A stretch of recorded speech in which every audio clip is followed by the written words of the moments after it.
Hello? Mic on? Hello? All right, hey, I'm gonna need a round of applause here for this statement. I like action roguelikes.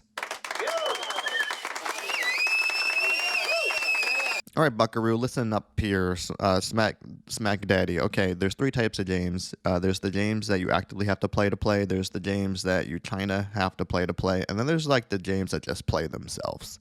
Now that middle group, that's the sweet spot. Here you can do this special thing called, let me check my notes. Multitask. All right, obviously with these games, Vampire Survivors is the most popular one, and it's like kind of in the genre, but not really. I mean, it openly copied a mobile game, and then you can say that mobile game copied another game. I mean, who cares? You take the good parts of some games, you add them to others, bada bing, bada boom. If you think about it, it's like some black hole sun. Action Rogue is what I play to fix my boredom brain. I can't sing anymore, else I will get demonetized. These games all consist of some roguelike elements. You follow a similar path. You pick a character, you go into the level, you defeat enemies, you collect the loot, you level up, and you survive until the game says it's ready to be done. Unless you're a pro gamer going into endless mode.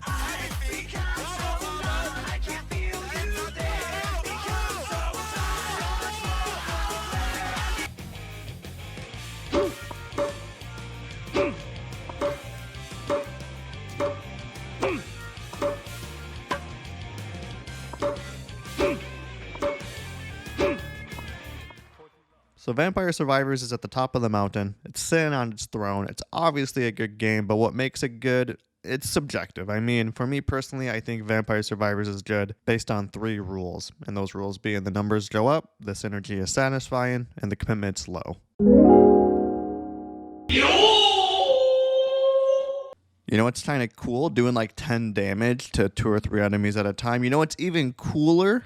Doing like 100 damage to 100 enemies at a time. And that's what I talk about when I say numbers going up. There's like the thing in my brain that triggers, like the last brain cell of my brain rotted brain is triggering, and it goes, hey, I'm smiling at you from up in this head thing. You know what I'm saying? Like, this feels good. I like this. Credit given to where it's deserved. Vampire Survivors is actually extremely well paced. I mean, not just of a single run, but the whole game loop. Throughout a run, you're progressively getting better, but overall, as you kind of look at it holistically as a player, you're learning the mechanics of the game, you're understanding those key synergies. The game becomes easier and more satisfying to play as you go.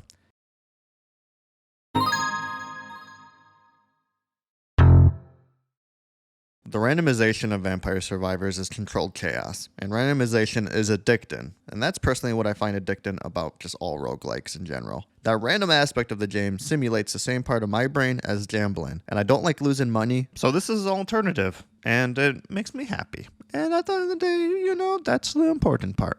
Are you happy? I remember maybe like a year ago, the first time that I played Vampire Survivors, and you just kind of slowly fumble through a build. You have like a whip, and then you get like a little magic and a fireball, and they all just trying to upgrade, but they don't really blend together. And eventually you figure out, after Google searching and reading a couple of Reddit threads, that there's evolutions, and these evolutions combine to items. And there's like these unique synergies that essentially take what would be like a 30 DPS weapon and makes it like a 120 DPS weapon. And the satisfying part of all of that is that at the start of the run, you maybe are using like 2 to 3 different projectiles, you're throwing a single fireball, a single axe, and then towards the end of the run, you're literally covering the screen with color and particle effects. I keep harping back to that satisfaction that you get through the progression of Vampire Survivors, and this is like just the basis of it all. You start weak, you get stronger, and you see lots of things visually on the screen to indicate that you have gone through this progression. This rule is pretty straightforward. You don't need to commit a lot of time. The fact that a run is only 30 minutes is probably the reason I played so much of this game in the last year. Vampire Survivors kind of matches that perfect blend of both being like an action and idle game, and that allows you to just do a lot of other things that you need to get done in your day. Some of the things I did while just recording this run was I did my taxes and I filed them. I looked up a recipe so I can cook some pork tacos for dinner, and I caught up on my favorite HBO show. My name is Noutek.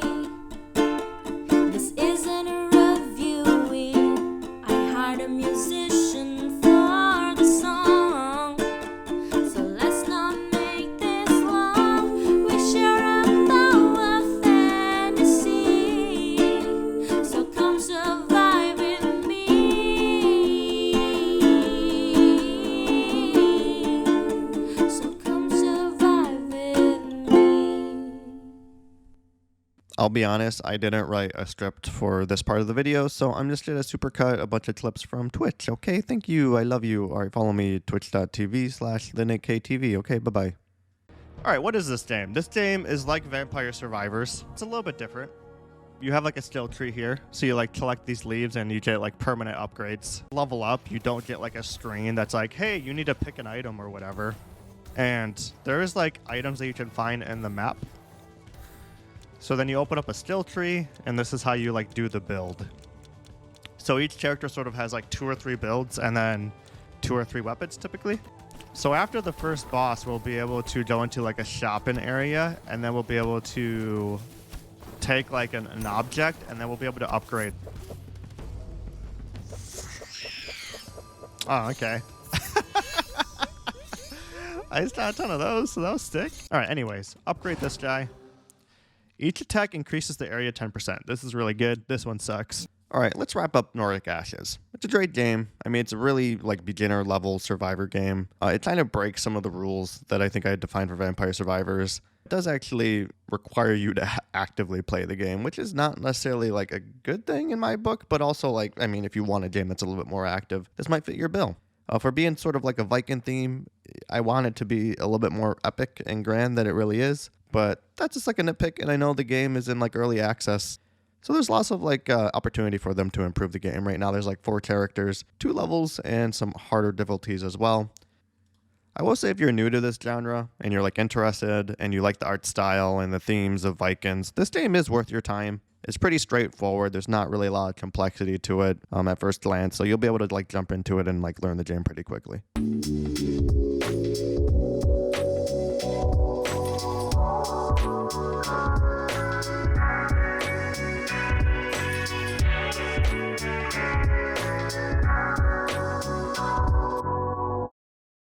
All right, let's talk about SoulStone Survivors. This one really clicks with me, so I'm gonna have a lot of good things to say about it. I feel like each run is slightly different just because you do have a good cast of characters to play as. Like the other games, you do have your permanent upgrades, so there's both a skills tree and then also a runic system that allows you to have some long-standing abilities, and you're locked to only using so many of these in a specific run. I also really enjoy that there's an incentive to play each specific map, just because each map has its own pool of resources that you need to upgrade individual things, and you can't get those resources on any other map but that specific one. As soon as we hop into the run here, you'll see that's a little more Diablo-esque with the low poly figures, and this is kind of where I think the game is lacking the most in its art style. Though these low poly renders look really great, I just kind of like the crunchiness of Vampire Survivors. It's like looking at this render of Donkey Kong Country and then looking at their original on the Super Nintendo.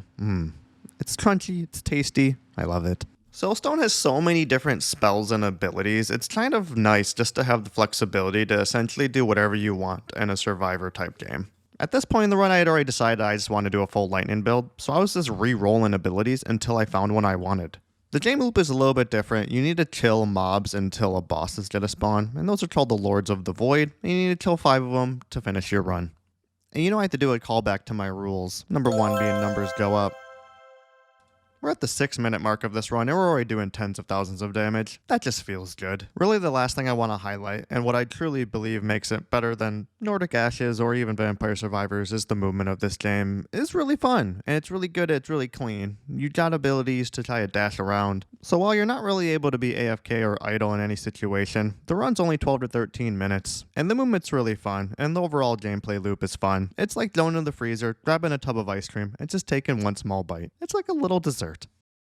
There's a couple other games that I honestly haven't spent enough time with to actually give any real constructive opinion towards, but I still wanted to spend some time and highlight them anyways. Maybe we can discuss them in a future video. Bone Razor Minions is kind of like a unique spin. Graphically and thematically, it's very unique and it has a lot of character. I don't know if I like it yet. Essentially, the big twist is that you're a necromancer, and all of your abilities are just things that you raise from the dead.